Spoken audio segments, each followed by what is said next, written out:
दोस्तों, आज इस वीडियो में हम आपको बताएंगे कि बकरी फार्म शुरू करने से पहले आपको किन किन चीज़ों का ध्यान रखना पड़ेगा ताकि आपका बकरी पालन सफल हो सके और आप पैसे कमा सकें।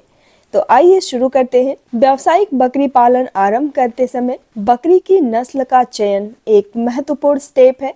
बकरी प्रजाति का चयन, बकरी पालन का उद्देश्य क्या है, क्षेत्र की भौगोलिक स्थिति क्या है, वहाँ का जलवायु क्या है, इत्यादि बातों पर ध्यान देना अति आवश्यक है।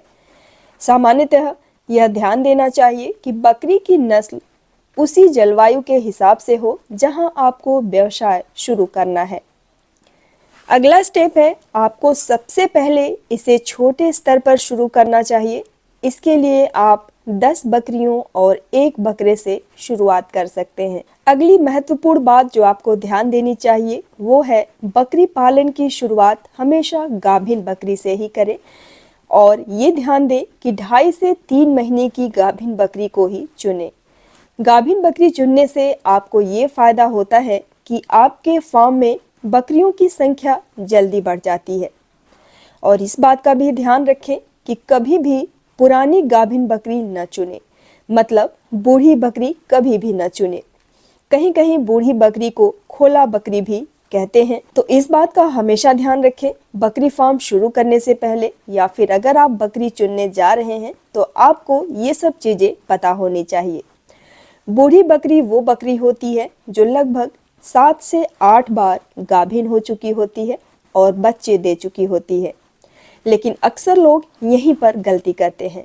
जब भी फार्म शुरू करते हैं बूढ़ी बकरी ही खरीदते हैं, क्योंकि ये बकरी अक्सर उन्हें सस्ते में मिल जाती है, या फिर कभी कभी बूढ़ी बकरी लेने में आपके पैसे ज़्यादा भी लग जाते हैं, क्योंकि ये बकरी गाभिन होने के कारण स्वस्थ दिखती है और किसान आपसे ज़्यादा पैसे ऐंठ लेता है। लेकिन दोस्तों, मैं आपको बता दूं कि आप ये गलती कभी ना करें, वरना आप परेशान हो जाएंगे और फार्म शुरू होने से पहले ही बंद हो जाएगा। क्योंकि बूढ़ी बकरी जल्दी बीमार पड़ती है, उसकी कार्य क्षमता घट जाती है और आपके यहाँ आने पर सिर्फ 1 या 2 बार ही बच्चे देगी और बच्चों के लिए पर्याप्त दूध भी नहीं देगी।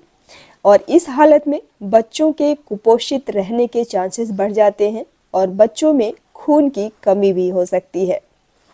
तो इस तरह से अगर आप ये गलती करते हैं तो आपका फार्म कभी भी आगे नहीं बढ़ सकता और उल्टा आप परेशान हो जाएंगे। अगली बात जो ध्यान देने योग्य है वह है, जब भी बकरी चुने हमेशा 2 से 4 दांत वाली बकरी ही चुने। कभी भी 8 या उससे अधिक दांत वाली बकरी न लें। 2 से 4 दांत वाली बकरी चुनने से आपको ये फायदा होगा कि ऐसी बकरी आपके यहाँ लगभग 8 से 10 बार बच्चे देगी और आपके आने वाले समय में आपके फार्म पर बकरियों की संख्या जल्दी ही बढ़ जाएगी। अगर आप बकरी पालन के सिर्फ फायदे देखकर फार्म की शुरुआत करना चाहते हैं तो मेरी मानिए, आपका फार्म शुरू करना बेकार है। जी हाँ, आप कभी सफल नहीं होंगे। अगर आपको बकरी पालन में सफल होना है तो इसके सभी पहलुओं पर आपको ध्यान देना होगा। आपको एक किसान की तरह सोचना होगा, आपको हरा चारा उगाना होगा, उसे काटना होगा और खिलाना होगा इत्यादि, तभी आप सफल हो पाएंगे। दोस्तों, बकरी पालन में शारीरिक मेहनत बहुत लगता है, लेकिन वही बात है ना कि दूर के ढोल सुहावने लगते हैं। लोगों को लगता है कि इस काम में बहुत फायदा है, बहुत पैसे कमाए जा सकते हैं, इसलिए बिना कुछ सोचे समझे लोग बकरी पालन करना शुरू कर देते हैं। लेकिन मैं आपको बता दूं कि बकरी पालन आप तब तक नहीं कर पाएंगे जब तक आप उसमें क्या क्या चीज़ों की जरूरत पड़ेगी, आपको क्या क्या करना पड़ेगा, ये सब चीज़ें ध्यान से नहीं सोचेंगे और समझेंगे। अगर आप केयर टेकर भी रखते हैं तो आपको बराबर निगरानी रखनी होगी और अपने निरीक्षण में सारा काम कराना होगा। बकरी पालन शुरू करने से पहले आपको एक अच्छा शेड बनाना होगा जो धूप के साथ साथ छायादार भी हो, जमीन साफ सुथरी हो और नमी बिल्कुल ना हो। बकरियों और बच्चों की समय से वैक्सीनेशन और डीवार्मिंग का भी ध्यान रखना होगा। अगली बात जो आपको ध्यान देनी चाहिए वो है नेपियर घास, बरसीम उगाने की व्यवस्था होनी चाहिए ताकि आपको कम से कम सूखा चारा खरीदना पड़े और कम आमदनी में ही आपका बकरी पालन सफल हो सके। दोस्तों, आपको अपने फार्म में सहतूत और सहजन का पेड़ भी लगाना होगा, जिससे थोड़ी छाया रहेगी और बकरियों को सहतूत और सहजन की पत्तियां बहुत भाती हैं, चाव से खाती हैं। बकरियों को स्वस्थ रखने के लिए बहुत अच्छी व्यवस्था होनी चाहिए, जैसे कि पानी स्टैंड, चारा स्टैंड और दाना स्टैंड जरूर होना चाहिए, ताकि बकरियां साफ सुथरा खाना खाएं और पानी पिएं। सभी मौसम को ध्यान में रखकर शेड बनाएं, जैसे ठंडी में ज्यादा ठंडी न लगे और गर्मी में ज्यादा गर्मी न लगे, और बरसात में जमीन गीली न हो, जिससे बकरियां हमेशा स्वस्थ रहें। बकरियों को ठंड से बचाने के लिए पूरी व्यवस्था होनी चाहिए। इस मौसम में बकरियों को अरहर, चना, मसूर का भूसा खिलाएं।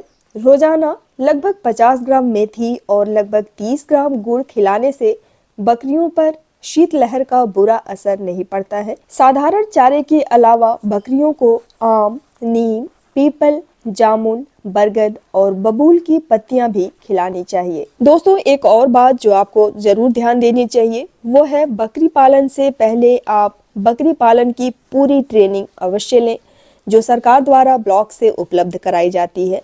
ट्रेनिंग लेने से आपको पूरी जानकारी हो जाएगी कि कैसे बकरी फार्म शुरू करना है, किन किन बातों का ध्यान रखना है, वगैरह वगैरह। तो दोस्तों, इस वीडियो में हमने आपको पूरी जानकारी देने की कोशिश की है, ताकि आपका बकरी फार्म सफल हो सके और आप जो उद्देश्य लेकर बकरी फार्म शुरू किए हैं वो उद्देश्य सफल हो सके। तो दोस्तों, अगर आपको वीडियो अच्छा लगा हो तो प्लीज़ वीडियो को लाइक कर दीजिए, अपने दोस्तों में भी इसे शेयर कर दीजिए, ताकि उन्हें भी बकरी फार्म खोलने में आसानी हो सके। और अगर आप चैनल पे नए हैं तो प्लीज चैनल को सब्सक्राइब कर दीजिए। अगले आने वाले वीडियोज में हम आपको ऐसी ही महत्वपूर्ण जानकारियां देते रहेंगे। धन्यवाद।